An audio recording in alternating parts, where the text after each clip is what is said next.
Cradled in a cloud of fable, Tibet, the land of snows, was a place unknown to the world beyond its mountain walls for nearly a millennium. Exotic tales abounded of this unearthly people on the vast plateau embraced by the Himalayan mountains. But it was not a land to be entered abruptly by outsiders. Inaccessible and remote, Tibet remained a mysterious figment in Western imagination. When the first expeditions of Westerners entered the Forbidden Land in the late 19th century, they brought back the first images the outside world had ever seen. They were images that provoked the fantastic tales even more.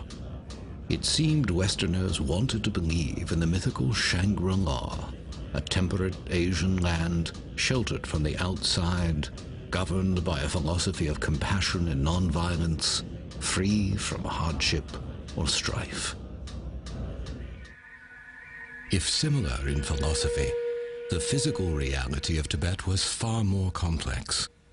Life on Earth's highest plateau was one of harsh contrast, a place where natural riches were matched by unimaginable rigors. Its first inhabitants were nomads who slowly adapted to high-altitude extremities. Even for these rugged people, at 15,000 feet, their eyes could literally dry up from the brittle intensity of the sun. A sudden hailstorm could destroy a season's work or scatter herds in seconds. Their early history was marked by fierce wars among tribes and outsiders. Life expectancy was brief. They were a people with an acute sense of life's impermanence and suffering. It is not hard to understand why the Tibetans, whose outward conditions were so severe and changeable, came to look inward for a sense of permanence and peace. The king who had finally united them as a people wished to unite them in faith as well.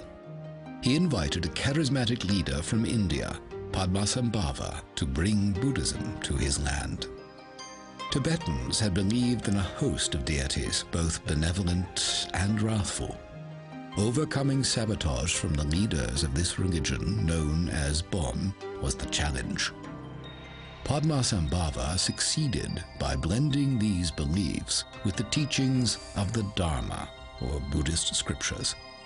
Instead of casting the deities out, he creatively recast them as guardians and symbols of the Buddha's teaching. The result was a unique Himalayan hybrid of Buddhism. The lavish rituals and imagery of their former faith remained on the exterior, but the teachings of Buddhism slowly claimed the minds of the Tibetans. They came to embrace the Buddhist view of life as a continual stream of death and reincarnation, a cycle in which human birth represents a precious opportunity to make the moral choices that will determine one's destiny in the next life. Reincarnation in a lower realm of existence, into another human life, or ultimately into nirvana, a state of freedom from the suffering of physical existence. The beliefs profoundly changed the Tibetans' sense of morality. The social system and aristocracy of their past remained, but the new beliefs infused that system with a new benevolence. Nonviolence and compassion toward one another and outsiders was the new standard. And the degree to which Tibetans integrated these beliefs into their everyday lives grew to be the signature of their culture. Accumulating merit and purging past negative actions to ensure a good rebirth became part of daily ritual. Pilgrimages to sacred places came to include thousands of prostrations, a symbolic laying down of individual ego. Prayers were inscribed on flags and strung in long lines to flutter over homes and temples, their message of hope for the liberation of all earthly beings to be carried on the wind across the world. Reciting prayers was accompanied by the constant spinning of prayer wheels, a symbol of goodwill and loving kindness spinning outward toward all beings. Life, literally, revolved around their beliefs.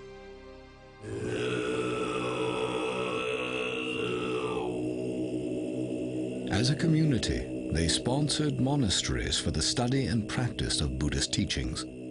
These vast structures were homes for tens of thousands of monks and nuns, publishing centers for all Tibetan society, and libraries for ancient texts. Unlike the more ascetic forms of Buddhism, the Tibetan version embraced the arts and sciences as tools toward understanding the infinite. Drama, music, art, astronomy, philosophy, and medicine were all taught at the monasteries. At the height of Tibetan civilization, the monasteries numbered over 6,000, with 1 in every 6 Tibetans becoming part of monastic life.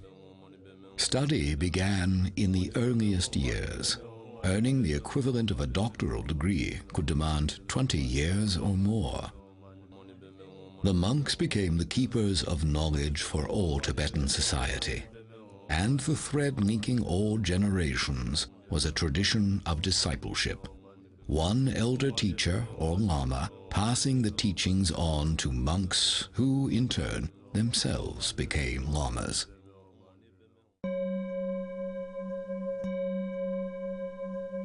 The new Buddhist beliefs also produced the most fascinating of Tibetans, the yogis.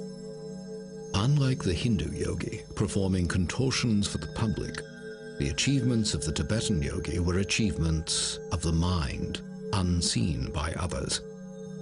The Tibetan yogi was a monk or layperson who, having studied the teachings of the Buddha as a scholar, wanted to actually experience their promise within his own mind, a state of existence called enlightenment.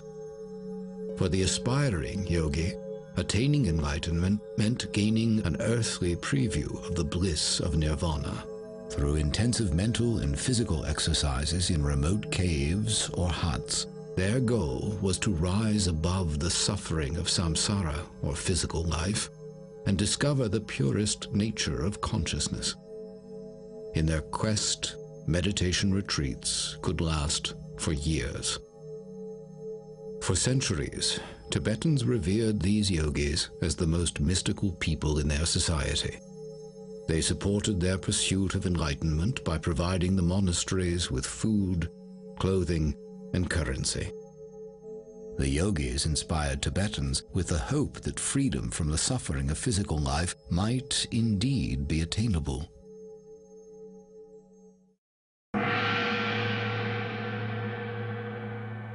Over the course of centuries, spiritual and state leadership converged. Tibetans began a tradition of identifying those among them believed to be reincarnations of the Buddha of compassion. Among them, one would be named Dalai Lama, literally ocean teacher, implying depth and breadth of wisdom. Eventually, the one identified as the reincarnation of His Holiness the Dalai Lama would take his place as temporal leader of Tibet. The symbolic seat of this mystical government became the Potala, a majestic monastery looming over the legendary capital city of Lhasa. Well into the 20th century, Tibetans remained virtually untouched by the modern world. The threatening thunder of a human storm grew louder in Tibet as the 20th century progressed. The Communist Revolution swept China, and with it came a surge of interest in controlling the land of Tibet. Invoking past diplomatic ties between Tibet and Imperial China's various monarchies, Mao Zedong used these as a thin pretext for claiming Tibet's strategic location, rich geologic resources, and the headwaters of key Asian rivers. In 1949, he announced that Tibet would be returned to the motherland, vowing to fill the region with 60 million Chinese within 10 years. Under the guise of liberating the Tibetans from an archaic way of life, the Army of the People's Republic began invading villages and monasteries. The tensions of their initial occupation and opposition to religion grew into an increasingly brutal campaign to replace Tibetan practices and people with their own. The world had not yet absorbed the shock of Hitler's Holocaust, when a new one had ignited in Tibet.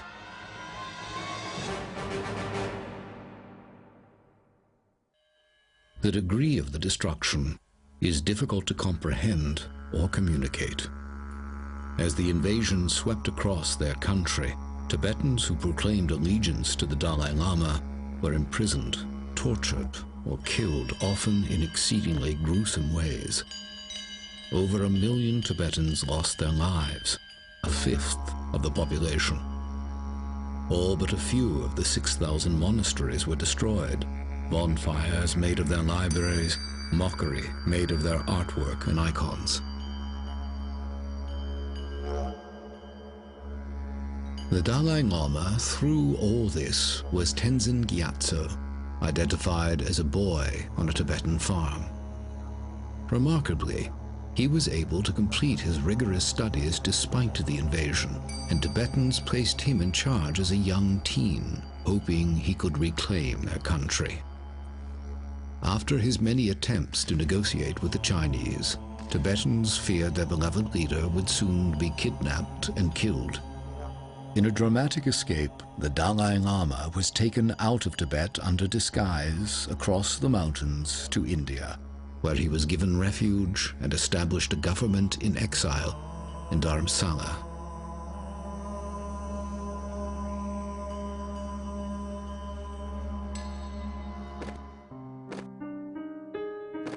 Chinese cruelty escalated in the years following the escape of the Dalai Lama, prompting a flood of Tibetans following His Holiness to India for refuge.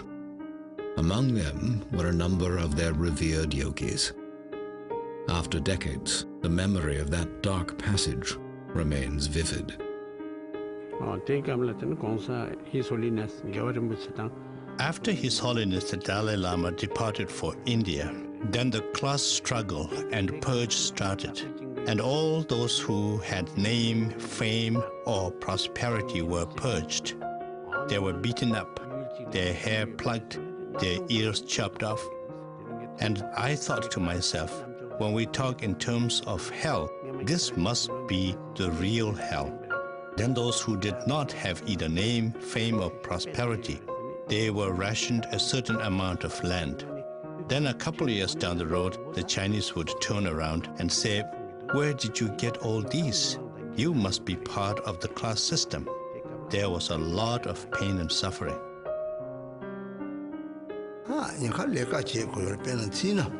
I was in Chinese prison for nearly 20 years. In the prison, instead of going to sleep, I would make a conscious effort to sit up and meditate. On Sundays, it was mandatory for everyone to sleep and keep quiet. And I would pretend that I was sleeping, but in my mind, I would meditate and quietly recite the mantras.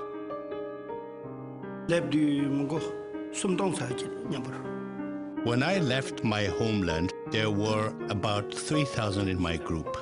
When we reached India, there were only about 500 left.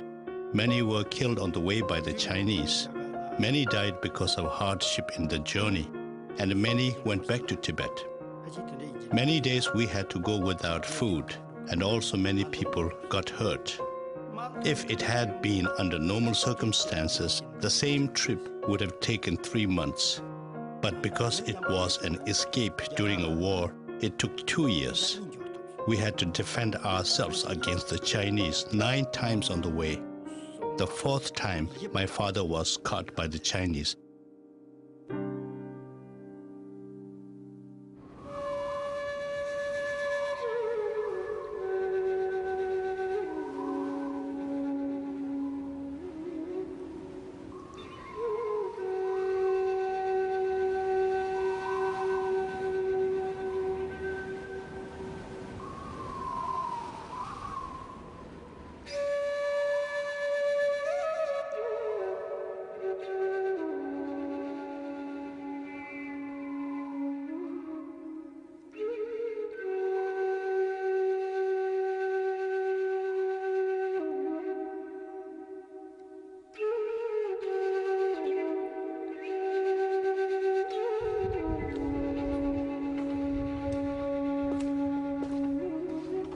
In the decades since the invasion, Tibetans in exile have attempted to recreate their life as it once was.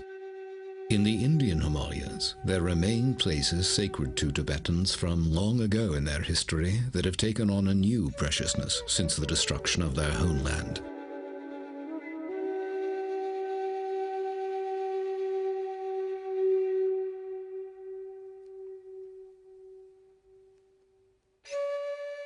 They've also established new monasteries and schools in refugee communities throughout India.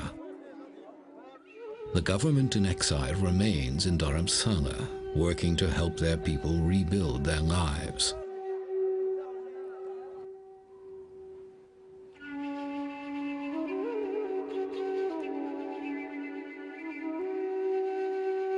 At the center of their hopes remains His Holiness the 14th Dalai Lama. In the decades that have passed since fleeing the Chinese, he has accomplished what his predecessors would never have imagined: worldwide recognition as one of the most extraordinary scholars, statesmen, and humanitarians of our time.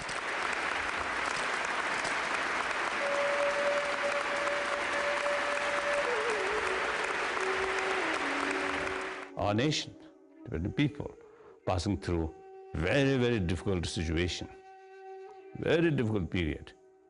The period almost one ancient nation with unique and rich cultural heritage as well as spiritual heritage, now almost dying. I think, firstly, as quite a human nature, when someone, you see, who get all power, then eventually power spoil or destroy one's own sort of good quality. Then secondly, I think unfortunately, the totalitarian regimes, the communist sort of society or government system, is the dictatorship actually, I think, legalized, isn't it?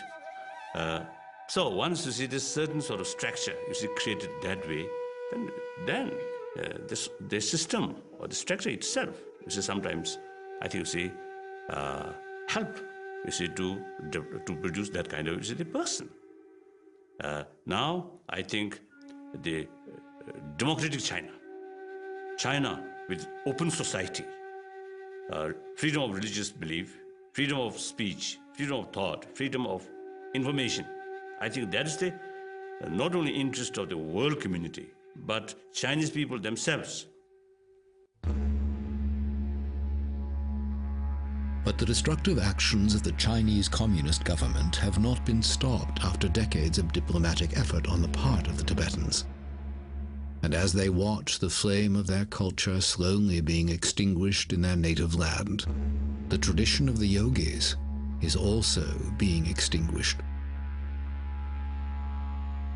Despite the presence of monasteries and monks in exile, the complete cultural environment that produced the mind masters of the past no longer exists. Without the unbroken lineages of yoga teaching yogi, without the vast stretches of time to spend years in isolated retreat free from earthly distractions, and mostly without the devoted support of the ancient Tibetan civilization, the tradition of the yogis is nearing extinction. Once the most reclusive people in the world, they are coming forward now with unprecedented candor to preserve their legacy of 1,000 years. Living out their lives amongst us are the last of the master yogis of Tibet.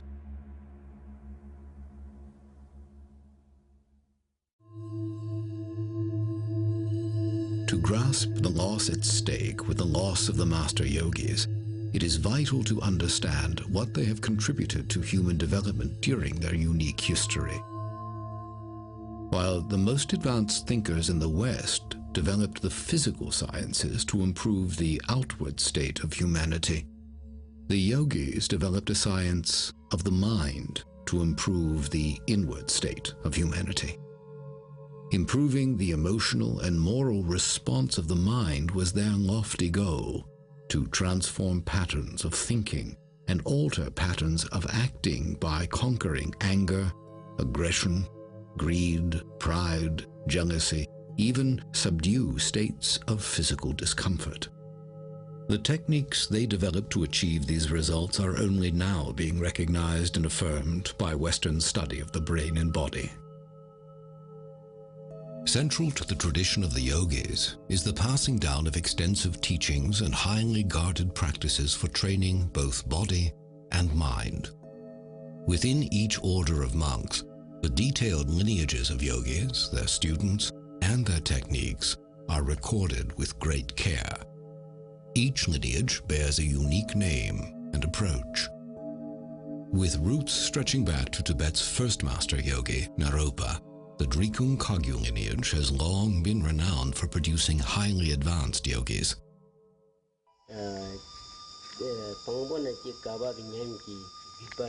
The Drikung Kagyu lineage has been running continuously without any kind of breakage in between or any kind of adulteration. That is starting from the founder of the lineage right down to this present day. When we look back in retrospect, there were so many highly regarded, highly realized yogis. The blessings are passed from one master to the other, right down to this present day. That is our specialty. I think practitioner, how to say, you benefit your mind. The academic is just knowledge. Maybe you become a teacher, you can teach in the terms, and this is one thing. But the practitioner, you have received you some blessings, and if you don't have this blessing in this lineage, you cannot have certain power to help benefit other people. And also, someone who not go to the academic school, but his practice, he certainly opened his wisdom. And he also know other people, how they need to benefit. He will know. What is it then that defines a yogi? How do they differ from the ordinary monk? Outwardly, few clues are to be found. The most lucid answers to the question come from those who have walked the path themselves. A yogi is a person who has a profound experiential understanding of the true nature of all phenomena. The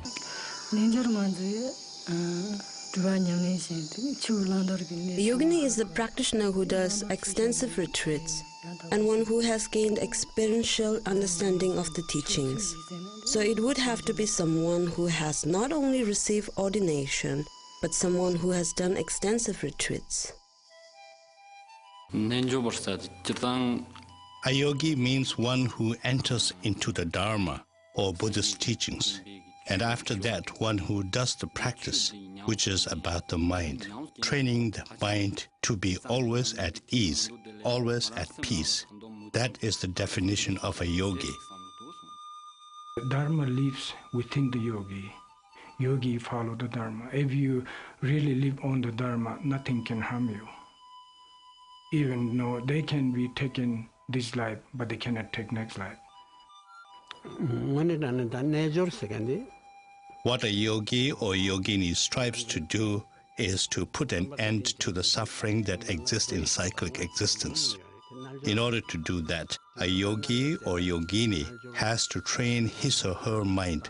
Simply stated, a yogi or yogini will strive to counter all the negative emotions and try to generate positive energy.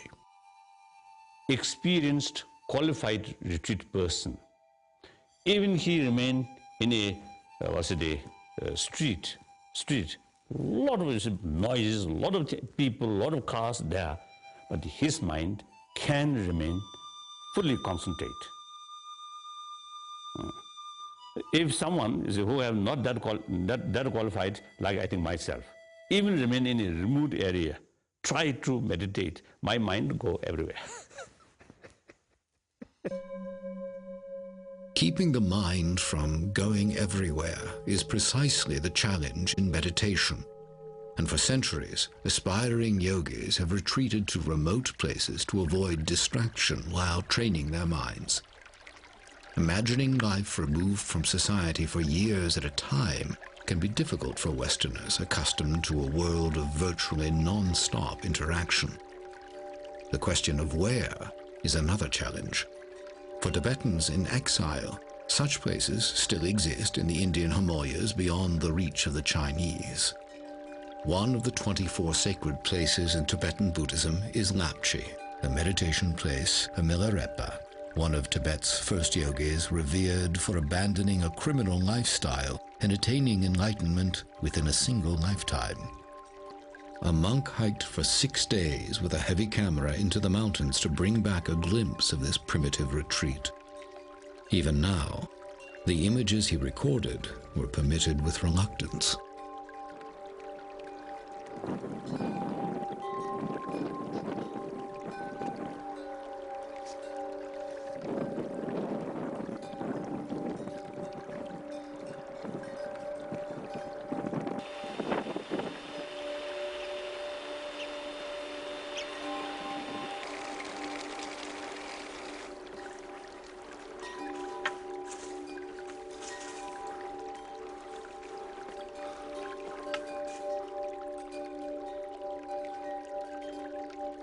If the notion of pursuing enlightenment seems vague or inscrutable, the path of the yogi is in fact quite specific. The techniques and practices developed over a millennium are revealed to them in a rigorous order and only by an accomplished practitioner. Their beginning premise is that the untrained mind is like a raging elephant out of control. The yogi's initial task is to slowly put reins on the leaping, erratic thoughts of the mind by using specific tools, the repetition of core beliefs in mantras, and exercises to empty the mind of conceptual thought. 2 yogis in retreat in Lapchi agreed to an interview, an unheard-of opportunity.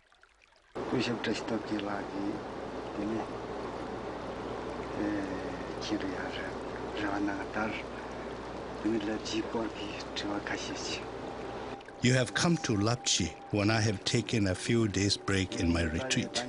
This is an auspicious coincidence, and something like this can only happen because of past connections and aspirational prayers. Milarepa went on a very long retreat in Lapchi and reached enlightenment through the practice of Tummo. He left several footprints on the rocks of Lapchi, which attract many pilgrims.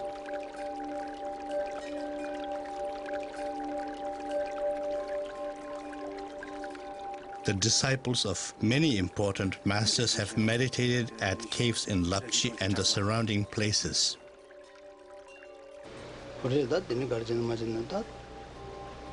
I am here on a retreat with permission from His Holiness Chetsang Rinpoche. After many years' retreat, I came to the conclusion that a human being's physical constitution in particular was a big impediment for serious practitioners. I came to realize that the only way to remove these impediments was to attain mastery over the 5 elements, so that my practice did not have to be dependent upon sustenance and health. I read Milarepa's life history. It completely ravished away my mind. I strongly aspired to master the 6 yogas of Naropa, as well as the secret prana, nadi, and bindu, the 3 main components that are important in the practice of yoga. At any cost, I was determined to train myself to be able to master Tummo or Chandali. To do this, I found that Dharamsala was not conducive to the attainment of my aspirations. I needed a teacher who could pour down in me his experiential knowledge of such practices. I wanted the result of my efforts to create and leave an indelible imprint on my mind stream that I can forever carry forward.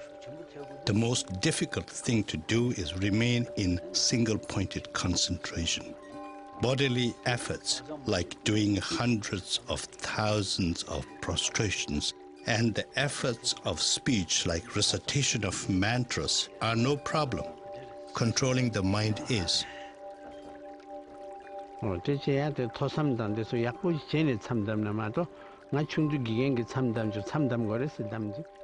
I started my retreat when I was 9 years old.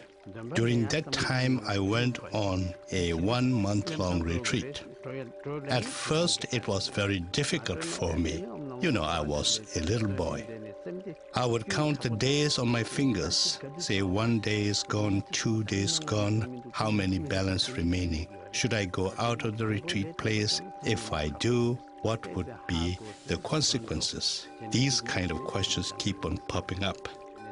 And then, although verbally you are reciting the mantra, but your mind is really, really busy on trying to get out of the retreat place. But when you become more seasoned and more mature in your meditation and learning, things will change. Why I would like about the retreat is when you go to retreat and many weeks or many months being alone is very different. It will all subside our desire, anger, attachment. At the age of 17, I entered monastery. Now from that day onwards to this day, I worked for the monastery for 2 years. Aside from that, I have devoted all my times ever since the age of 17 on retreats and meditation. There's no such thing as sleep when we are in a retreat. And there is a particular box made, and we sit cross-legged in there. And we sit in that position whether it is day or night. We can break up our practice into 4 slots of time.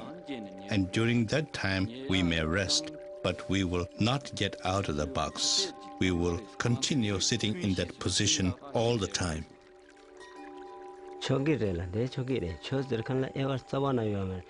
Whoever wants to go on a retreat, whether that person is nun, monk, or lay person, all are welcome.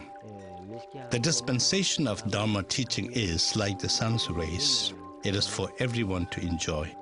The job of a retreat master is to guide all of those who are on retreat, giving commentary on the teachings relating to the particular retreat that one is on. How many sessions a retreat person has to do in the course of a day, what kind of visualization, what method of meditation, how one should do the mantra recitation, what are the graduated paths to this particular practice. So these are the kinds of things a retreat master will guide those who are on retreat. Once you come out of the retreat after 3 years, 3 months, 3 weeks, and 3 days, you are a different person. If one is a different person after 3 years in retreat, the effect is exponential for those who have devoted decades to retreat. Indeed, the most profound evidence of the mind-altering effects of prolonged retreat are to be found in the oldest practitioners. Yet many of these elders have been imprisoned or killed in the half-century of Chinese occupation. Perhaps the oldest living Tibetan yogi is Drüong Rinpoche, possibly the most revered yogi alive today.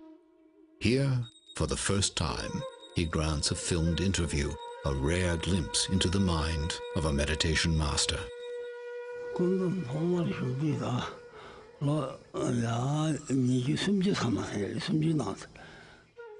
Now, I have meditated for a very, very long time. It is very difficult for me to exactly reflect back and count the years that I had meditated. The reason for this is because although I do appear like a human person outwardly, my mental state is so different. Different in the sense that my focus on mundane things is not consistent. When one meditates, from the very day when one decides to go on solitary retreat, one has made a conscious decision to endure all kinds of losses. good clothing, good food, name, fame, and prestige. All these things one must be ready to forego and give up. We are rationed the barest minimum amount of water and roasted barley flour for our sustenance, so that we may be able to sit in a meditation posture. Only once in a week we would have the smallest possible amount of food for our sustenance. You have to persistently make a consistent effort and undergo all kinds of hardship. Without undergoing hardship, one would not be able to experience the mental state of all the glorious past masters. When I meditate, I can see all my former lives.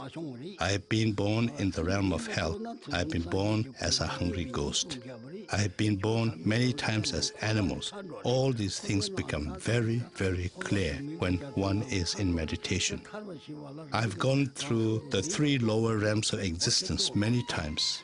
In my meditative absorption, I always go through the pardo or intermediate gap, which is to say, between death and rebirth. But there isn't a great deal of point going into these. When one understands this life and the life after as one, to such a person there's no need to go into these nitty-gritty things. When one's body is already dismantled in one's meditation, there's no question of death or discarding one's physical body.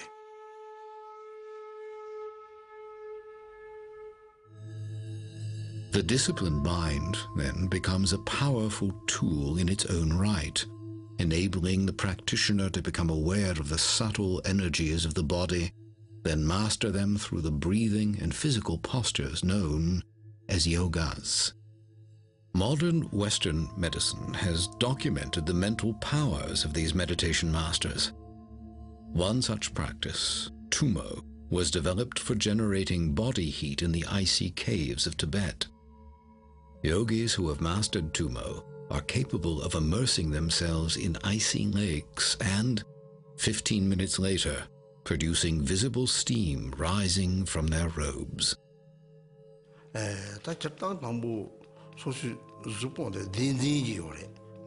Tumo is a teaching that is strict and not one that is freely dispensed to whoever wishes to receive it. However, our environment and the time are very different now. So, backed by loving kindness and compassion, I am now showing it. And to me, it's not a violation of our yogic vows. Tumo is a practice that will bring about bliss and happiness, psychological as well as physical. The visualization is a lot simpler. When you visualize yourself as a fully blown up balloon that is hollow, then you visualize a little object inside you, glowing and generating heat. It is a very useful tool to help oneself and heal oneself. Other yogas were designed to benefit bodily health and to improve the length and quality of one's precious lifetime. While many basic yogas have been taught in the West for years, many of the more difficult and exotic yogas have been kept secret to preserve their purity. One such practice, Trulkor, was developed for opening the wind channels of the body, the pathways of energy associated with breathing. Through the practice of Trulkor, the yogi is able to improve breathing functions, help the body release toxins, and clear the mind. The filming of this demanding practice was permitted with great reluctance. In order to learn this thoroughly, it takes at least 2 years. But then you cannot leave it at that. You must do the practice all the time. Unless I'm traveling, I do the exercise 2 hours every day. And now I have one request. This is a very secret practice, so I must ask you to advise the viewer to not try to imitate me. If they do, there is a danger for their health and well-being. Because this is so secret, we must learn it from a particular teacher who can give the teaching from the beginning to the end thoroughly.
The yogi who has spent years practicing and has gained a high degree of mastery over both mind and body is said to have achieved a high level of attainment, to have become a highly realized being. Their powers are sometimes said to extend into the realm of the paranormal. Such supernatural stories have swirled around the Tibetan yogis throughout their history, thickening the cloud of mystery surrounding them. Tales of telepathic communication and mind-controlling matter are reported among advanced practitioners to this day.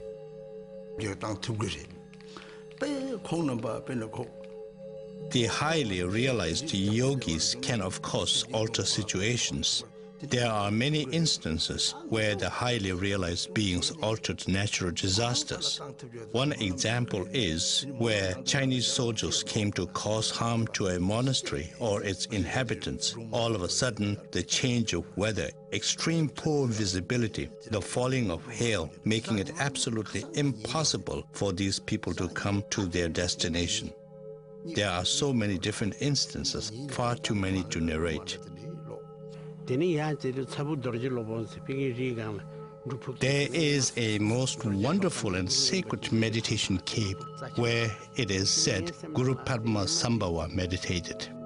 I went there when I was only a boy, but I had a tremendous amount of devotion. When looking across the cave, I really felt like saying some prayers. I offered 3 prostrations and said, "Please show me some sign so that my devotions will further become stronger." And instantly there appeared a rainbow at the mouth of the meditation cave, and there I saw Guru Padma Sambhava. So I was just overwhelmed and really so very happy. And all my focus was on the mouth of the cave and Guru Padma Sambhava.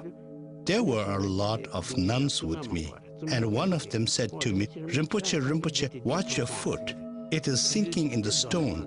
And I had to look, and there was my foot, making an imprint in solid rock, because it was really, just as the nun said, it was sinking. At the age of 3, I was able to tell my previous lives. I was able to name my former sister. But now suppose I told you that I can remember all my former lives. Is anyone going to believe me? Therefore, just let's say that I was able to remember when I was a little boy. Such paranormal powers among master yogis are thought to include the ability to self-govern the process of transition from one life to the next. This is very often you can see in many good practitioners. Most of the people die. After die, you can change your face, the yellow, pale, and when you do the pinch in your skin, also they will stay there. But the real practitioner who has when the passing and the meditation state, they continue their stay. Then you pinch in here, this also like now, and they immediately going like this. And also they have a little bit heat and warm and hot center. Also the face is like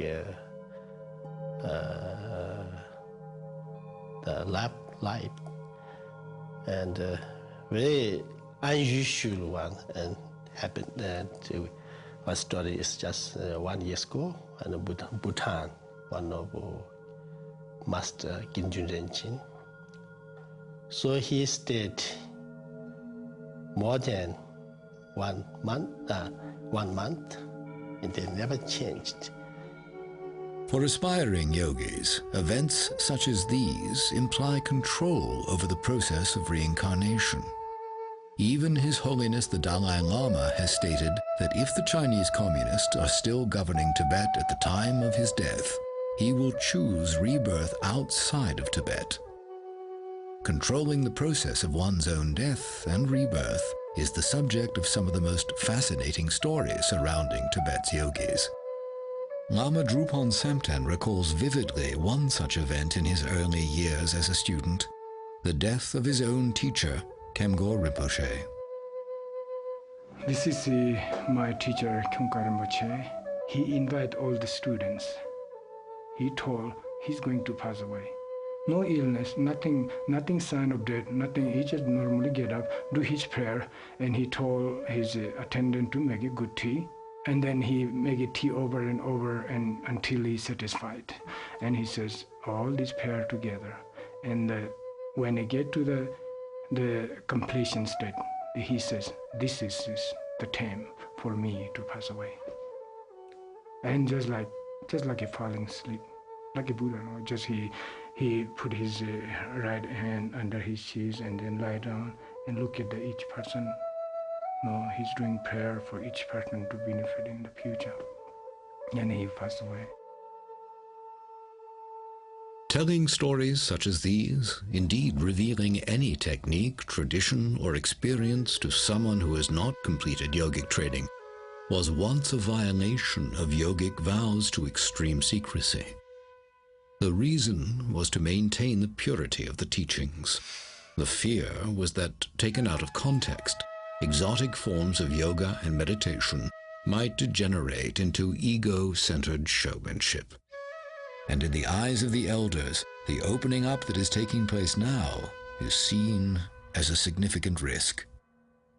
When His Eminence Drewang Rinpoche was asked about the cutting of his hair, a practice known to signify that a yogi is preparing to die, he displayed the stubborn elusiveness of a yogi under strict vow.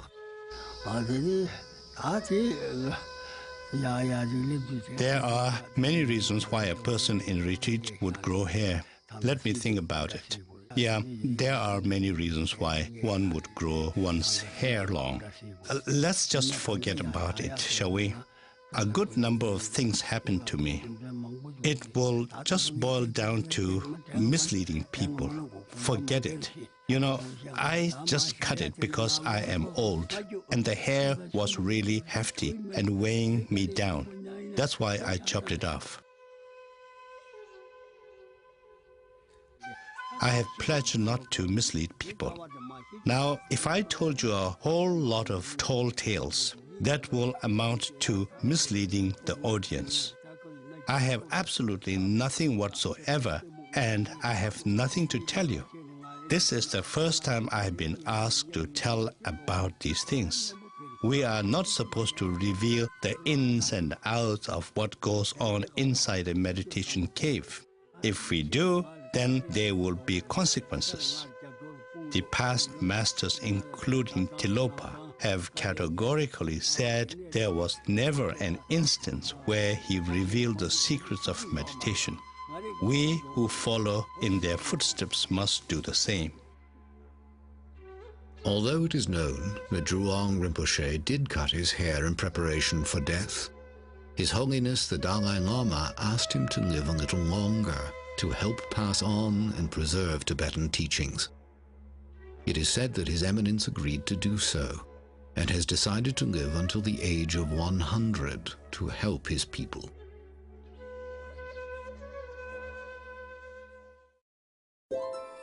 Beyond feats of mental, physical, or even supernatural control, perhaps the most impressive accomplishment of the Tibetan yogis is maintaining a stance of compassion and peace through a half-century of persecution. The teachings of loving your enemies and praying for those who persecute you are familiar in the West, but are, few would argue, among the hardest to practice. Skeptics may well point out that feelings of love and peace may be easily generated when you are by yourself in a cave, but not when you're coping with the human conflict inherent in real life. Yet, the claims of the Tibetan yogis have been put to the extreme test in the Chinese Holocaust. How does one retain compassion in the face of raw cruelty? Some use the ancient the text stated or says, one's own enemy is the best teacher. Now, one example. So one old monk who in previously the Namgyal monastery, one monk of the Namgyal monastery. Now he spent almost 18 years in Chinese Gulag after 59. So after he released from the camp, eventually he joined with me here. So then one day I casually asked about his experience in the Gulag. Then he told me a few occasions he faced some danger. And I asked, what kind of danger? I thought danger of his life or something like that. Then he answered me, danger of losing compassion towards Chinese. So, that's we as a practitioner, we deliberately try to keep compassionate attitude towards one's own enemy is very essential. I don't blame the people of China. I blame their policy or their culture, because it's a communist culture. The culture is at fault, not the people. In the ways of what we call samsaric beings, in the ways of the ordinary people, lay people, if I followed that, yes, obviously, yes, there would be sadness in my heart. And there were a lot of sufferings that were brought about to a lot of people and to myself. But as a practitioner who believes in the cause and effect, I'm a very, very happy person. I have no grudge against anybody. I have no grudge against the Chinese people or the Chinese government. Whatever befell on an individual, it was because of his past karma.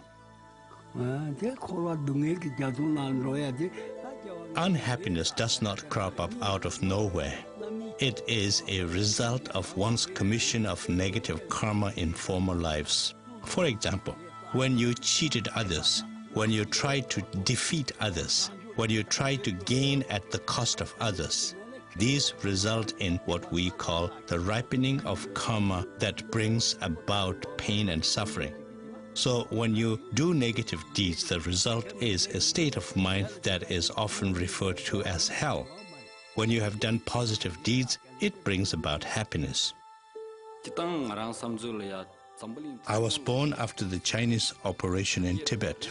I am upset with them, and I am sad because the Chinese have been very ruthless to Tibetan people and my family. You name it, they have done it. At the same time, they have destroyed so many monasteries in Tibet. Maybe it is because I am still young and my practice is not strong enough yet. Maybe this is why I am upset with the Chinese. As an antidote to conquering very strong negative emotions, we would resort to doing the sevenfold Vairochana posture meditation. There are different wind energies inside a human person.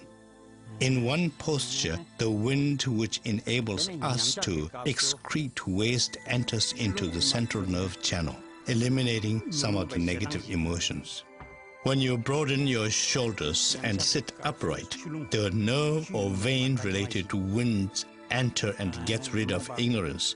When your neck is slightly bent downwards at an angle, and you touch the tip of your tongue on the palate, then fire-related wind enters and dissipates desire. When you lower your eye a bit so you almost see the tip of your nose, the space-related wind enters and gets rid of egocentric pride. When you sit cross-legged and remain in single-pointed concentration, then water-related wind enters and helps get rid of jealousy. These postures are a very good method of getting rid of some of the negative emotions. Are newer generations of Tibetans raised exclusively in exile, immersed in contemporary culture, displaying the discipline and compassion of their elders? Evidence of cultural erosion is appearing among younger Tibetans in exile. Demonstrations and violent protests are becoming increasingly common in refugee towns. Some are beginning to question the pacifist approach of their leader. Even so, the spirit of their native culture remains strong, and some still aspire to the example of past masters. In our life, we do many different things. We are in different professions, but we all have a single goal, and that is to be happy. And the only way to be happy is to believe in one's own mind that it can be happy. that it has happiness all the time. And that is very important to know, that is very important to notice. If we fail to notice that, then we start to expect external materials to make us happy. In our life, we change different things in the hope of being happy. We change our name, we change our dress, we change our food, we change everything. But we realize every time that this change has never brought the true happiness. So the only way to stop all this game is realizing the nature of mind, which is a Buddha, and which is content and fulfilled and satisfied from the beginning. So although I still have desire, I still like all the material things, deep down in my heart I often feel that this is not the real way of happiness.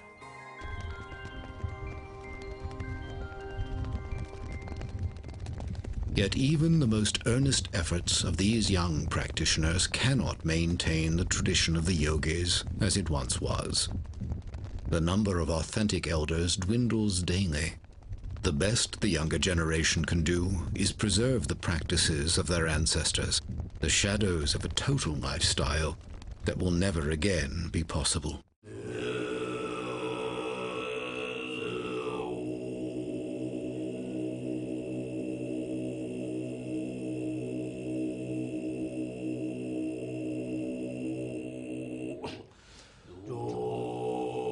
This observation by His Holiness the 14th Dalai Lama points to the irony of the Chinese Holocaust. Intent on destroying Tibetan culture, the Chinese have in fact successfully driven it out into the world. It is seen in a phenomenon that began shortly after the invasion and continues today. Once the most reclusive people in the world, the master yogis of Tibet have begun to migrate westward. As hope of reclaiming their native land fades, they are relocating to establish temples and teaching centers. Now the Buddhism is developing west, so we have centers from South America, from Chile to North America to Canada, and we also have Baltic countries, in Central Asia, we have maybe 40 centers more than. So we have to also properly guide the Buddha's teaching. It is in one way, a very difficult situation in Tibet today, and it's been that way for many years. But from that, we have so many wonderful teachers and examples that have come to the United States, Europe, and different countries to make Buddhism available to us. One day His Holiness the Dalai Lama called me down and said, well, this is time now. It is time for you to actually come out of retreat. And now your time has come to benefit all beings. Listening to that advice, I ended my retreat. And from that day onwards, to this day, I have visited so many countries, and I have taught so many countless number of people. And it was absolutely as His Holiness said. I benefited so many people, and I keep on going strong. Now, since I came to the United States, it has gone 5 years. The job of all Dharma practitioners is to help other beings. In countries like India and Nepal, there are many lamas, and teachings are readily available to the population. And this case does not apply in the United States and other Western countries. The main point of the teachings is the generation of loving kindness and compassion. And I hope to help people in the United States and teach them loving kindness and compassion. Arizona has become home to one such center, a growing facility where Tibetan yogi Garchen Rinpoche guides the teachings. Now, where the adobe dwellings of Native Americans once stood, clusters of retreat huts, temples, and teaching rooms hug the rugged terrain of the Chino Valley. In them gather people from all walks of Western life, from many faith traditions, there to learn what wisdom this ancient people might have for a weary modern society. Well, I think the general society now has so many influences which are rather superficial in nature.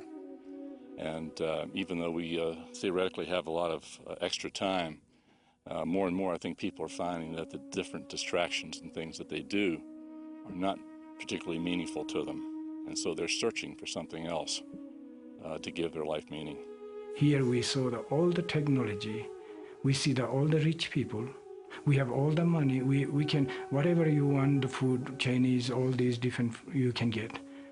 But then people find out that having material, having technology is really not answer your inner question and not fulfill ultimate goal.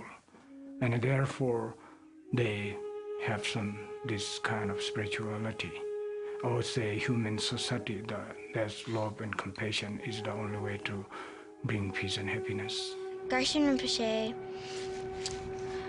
teaches patience a lot. Like, your worst enemies are your greatest teachers because they teach you patience. They teach you definite patience.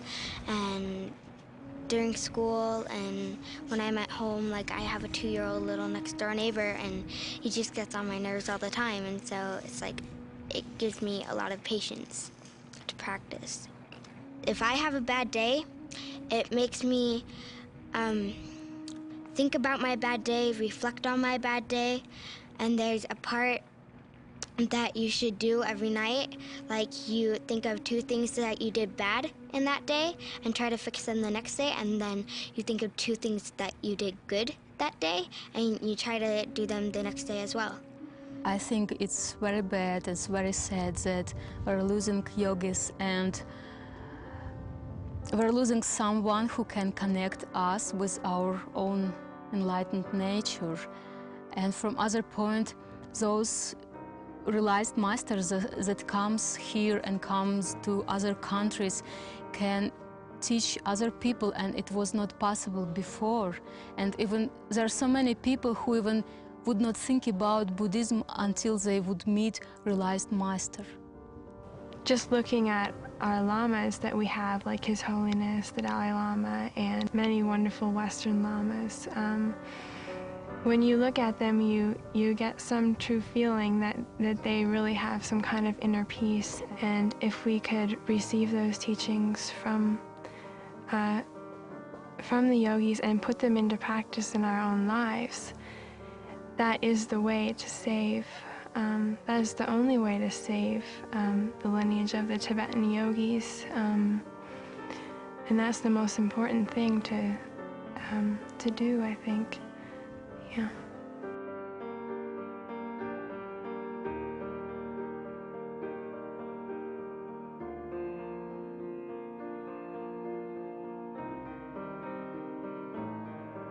The lamas who have come to the West are still adapting to the pathways and parameters of this new life. And their questions remain. Will the filming and sharing of techniques lead to abuses? Will self-styled lamas and bogus practitioners exploit Western interest in Tibetan Buddhism and mislead people? Is the form of their faith destined to dissolve in the ways of the West? The devotees of the Dharma hold, but even if the tradition of the yogis and other outward expressions of Tibetan Buddhism die out completely, the teachings of the Buddha will survive.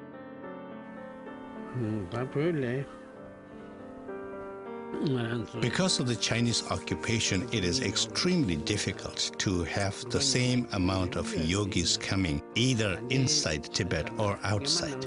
The number of yogis has definitely decreased, and it is difficult to see whether we will have the same amount in the future.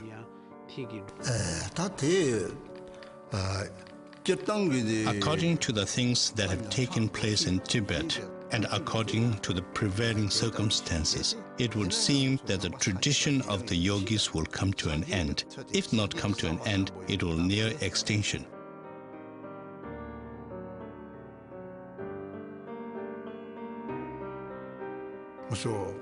However, we are very confident that whenever there is a dip in the progress of the Buddha's teachings, there will be a proportionate recovery. So in that respect, I have faith that we will recover from it.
Will Tibetan Buddhism thrive in its new soil?